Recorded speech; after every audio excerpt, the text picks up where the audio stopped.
If I would have to ask you the definition, or actually what is luxury, what would you tell me? Luxury.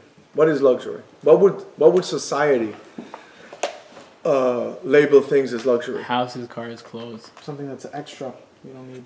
Cars, expensive car, mansions, big house, expensive clothes, vacation. a lavish lifestyle. You know, when you just go to Turks and Caicos or to a vacation in Mexico just because you felt like it. All right, honey, tomorrow we're going to Mexico, we're going to Cancun, or we're going to, you know, what is this, Punta Cana, or any of this, or any of these places. But is that really luxury? I mean, people, for example, are obsessed with expensive watches.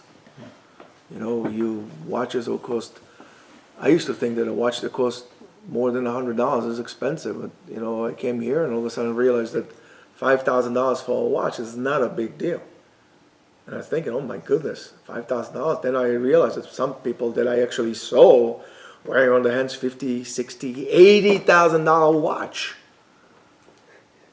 and then people say, yeah, you should know the funniest thing, the paradox about an expensive watch. By all means, I think it's a certain expression of, I wouldn't say stupidity, but like not thinking, because this watch, regardless of how expensive it is not going to make you stop wasting your time.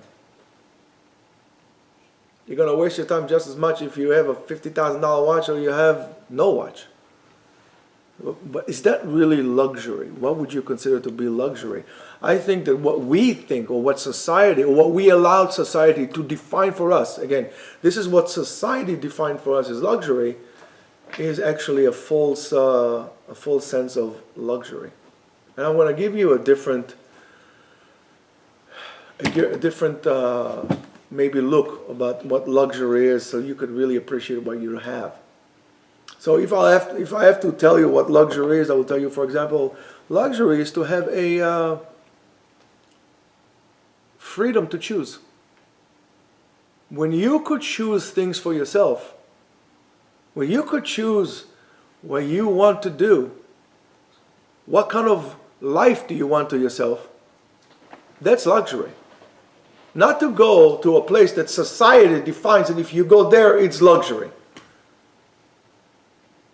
If, for example, to have a slow morning. I told my sister in the summer, I says, allow yourself a little bit, because she says to me, everybody's traveling, and this one is going here, and this one is going overseas, and this one is going there.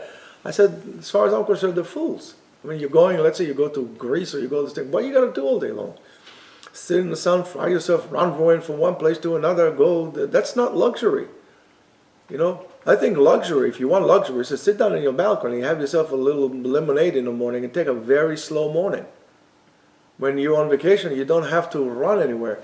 Just get up in the morning, sit down in your balcony, or go out to your yard and just have a nice cold lemonade in your hand and just sip it slowly. Or, you know, do the same thing at night. Sit down and watch the day coming to a close with some iced tea in your hand or something. That is luxury. That is luxury.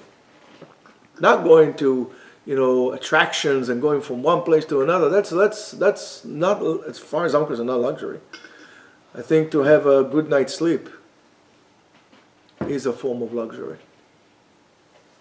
Because if you have a lot of troubles and you have a lot of things to bother you, you can't sleep at night. You don't sleep well. You get up and you're restless. To have a good night's sleep, that's luxury. That's life of luxury. That's what I think real luxury. To have a peace of mind.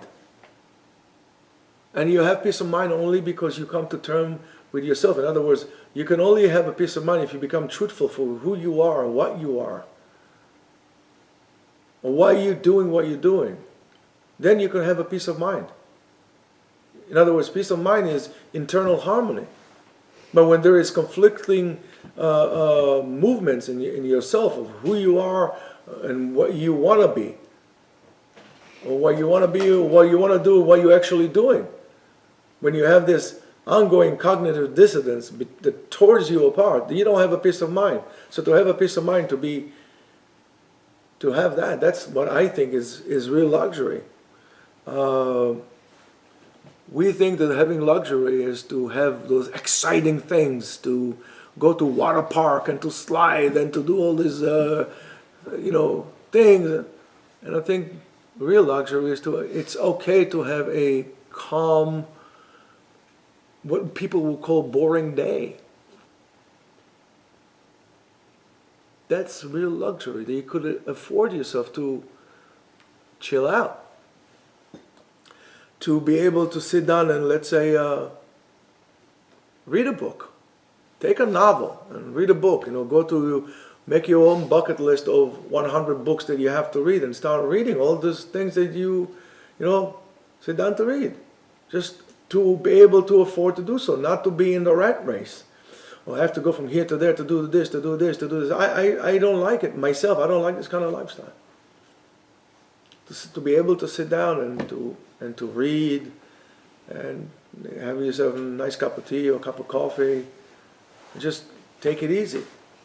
Because we can do that, we can go to another form of what I call luxury, is to be in the moment.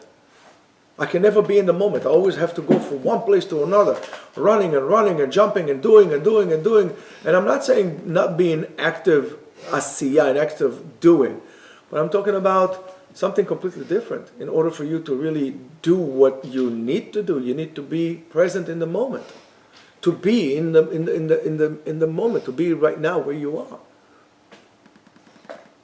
And we can enjoy it. We can, for example, sit down and just enjoy something. We always have to go and run and trying to achieve and finish this and finish that. And you could see it with the way, for example, people do binge watching, when they sit down in front of the, whatever it is that they sit down in front of, they watch one series after, the whole entire series, it takes you a whole entire year. They watch it in a day or whatever it is. One thing after the other, because they have to go. No, just take something, go for a little walk, go for a stroll. That's real luxury, to be able to, let's say, for example, eat dinner with your wife or to eat lunch with your wife when you have a vacation. And not to go anywhere, to have a nice lunch argument with your wife, to have maybe a little glass of wine, and then to go for a walk. And that's, I think, real life of luxury. Not to go to the other side of the world and try to pack in the whole entire journey in 2.25 days.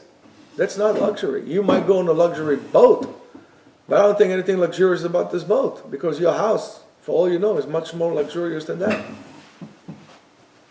It's just an illusion. What we call luxury is basically no more than an illusion. To be around people you love. To be around people you love, the people who are really important in your life, that's a real luxury. You might have lavish lifestyle, but you can afford to be with the people you love, or people that are important to you, because you have to be with this one and that one, and hang around with the other one, and rub shoulders with this one, and to go to this dinner with this mayor, or to go to that thing with this one, or to go to this fundraiser, to go. Meanwhile, the people that are really important in your life, your kids, your wife, your husband, you don't spend time with. That's not life of luxury, that's life of misery. To sit down with your parents while they're alive and to have a beer with your dad. To sit down with your grandparents and let your grandparents talk to you about how things were in the old world. And I'm not saying Dafka necessarily in the old country. Your parents could be 4 generations Americans, but just how life was in your time, and just sit down and be at the moment with your grandparents. Well, if they're still alive. Because don't forget, just like you realize that the dearest people to you are the people that are, you realize how dear they were to you after your loss, so is your moment. The most cherished moment is the moment that just passed. But because we don't cherish the moment now. To be with people who love you back, that also express their love to you, express your importance in their eyes, whether it's going to be your family, it's going to be your chavruta, or people around you. Why do I need to be around people that I don't really care about, that I don't know about? Why should I be so much around strangers? And look, most of your life you are among strangers.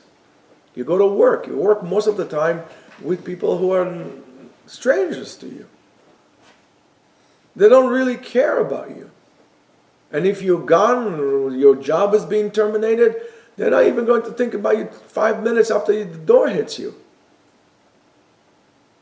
So why I need to spend so much time with those people? Yes, you tell me be selfish, you feel away, call it whatever I don't care what you call it. But I want to spend time with people who love me back. Not only that I love being with, but also people who love me back. That's luxury. When you have people that love you, that's luxury, because unfortunately today, most people today are around people that nobody cares about. That's not luxury. To spend your time with the people you love, that's true luxury as far as I'm concerned. These are not just things to be acquired, but rather results of purposeful and fulfilling lifestyle.